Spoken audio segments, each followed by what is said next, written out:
Hello guys, welcome to another LEGO Railroad video. In this video I'm going to be showcasing some new trains in the collection. A little tiny one and an absolutely massive one.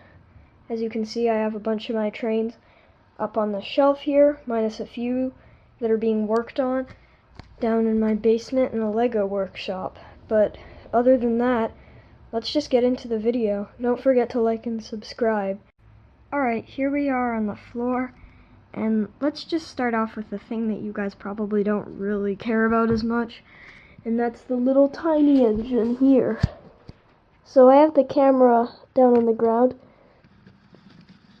This thing is missing one of its side walls. I don't know what happened, but when we were packing it away in storage for the summer, a bunch of pieces went missing in the bin. I can't find them, but I've had this thing for a little bit of time. As you can see, it uses some little tiny roller coaster looking wheels. And since they're way on the back, it's very bouncy.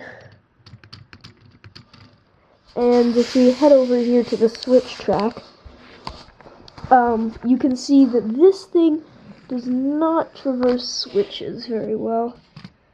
Its little tiny wheels get stuck on everything. There's like a little bump there, and it just doesn't really work very well. I just designed this thing one night when I was bored and had nothing to do, but you guys probably want to move on to the big one that you've probably seen in the back. So let's just move this one away and look at that one because it's really big. This is my largest locomotive in my entire LEGO train collection. And this is an in-depth showcase of it and its large tender.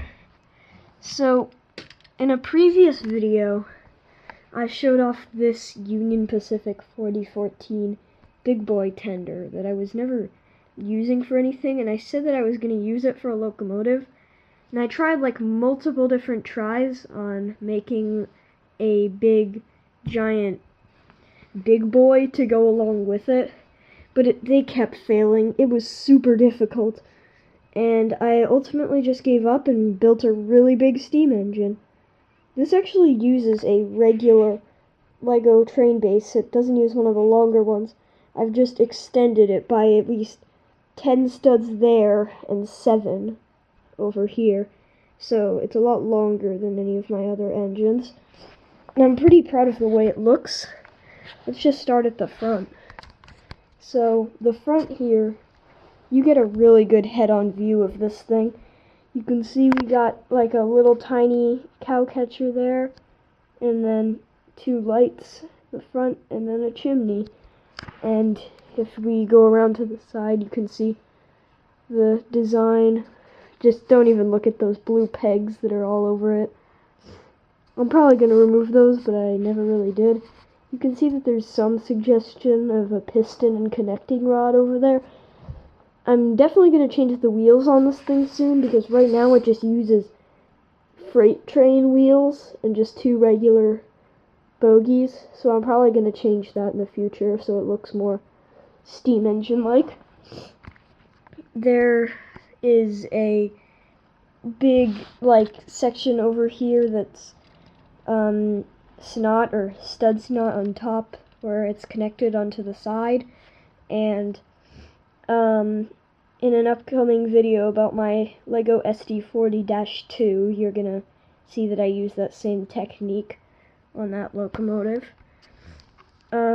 Here is just an overall top profile. It has 2 identical steam domes and a small suggestion of a whistle.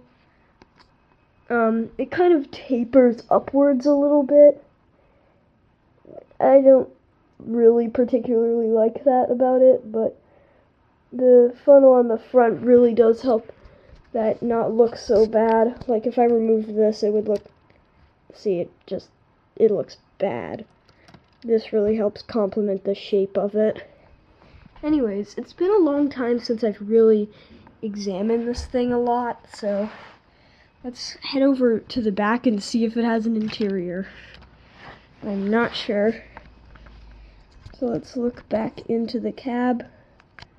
And even though it's just completely dark for you guys, if I look in there, there is indeed absolutely nothing in there. It's completely empty. But I showcased the tender in a previous video, so I don't really have to say much about it.